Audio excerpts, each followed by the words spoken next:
Let's talk about cocoa. Cocoa is, everybody talk about cocoa in terms of chocolate, but obviously there are a lot more to it. So, and amazingly, West Africa is really big on cocoa. In fact, Côte d'Ivoire, Ivory Coast produce up to over 40% of the world cocoa bean, and Ghana, both of them, they produce a lot of cocoa. So first and second highest producer of cocoa in the world. So if you are assuming you are, and Nigeria definitely have the land and the weather. So if you let's say for example you are the Minister of Agriculture in Nigeria, and then you are given a task to make sure that Nigeria catch up with Ghana and Ivory Coast in terms of how much cocoa bean they produce, what will be your strategies and policies that you might implement?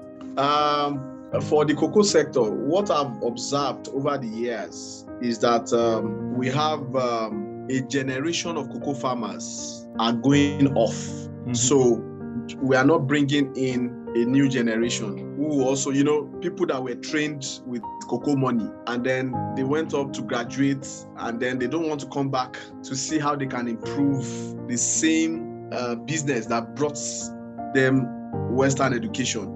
So there is a disconnection between the generation that produced cocoa and placed Nigeria on the cocoa map and the generation coming behind them. So as Minister of Agriculture, for instance, I would want to approach the cocoa revival by possibly coming up with a program for graduates of our agric universities and colleges to share with them a revival roadmap for the cocoa sector.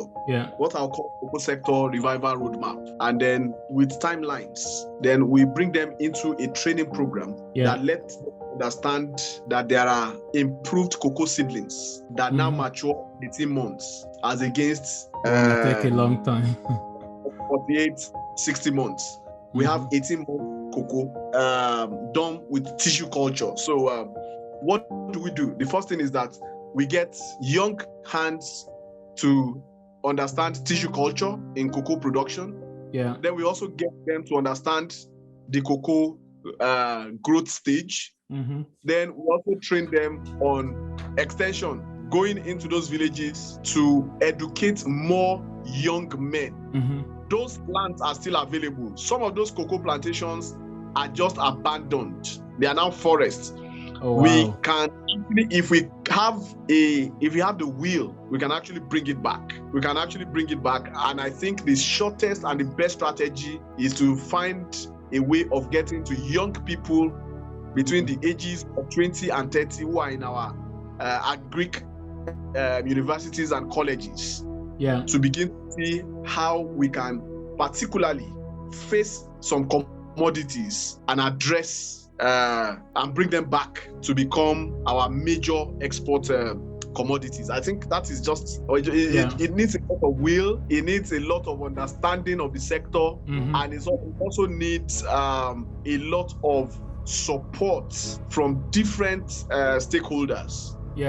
So that is what I will do. Then the other thing I will do is also to approach the Nigeria incentive-based risk sharing and system of agricultural lending, the NISA.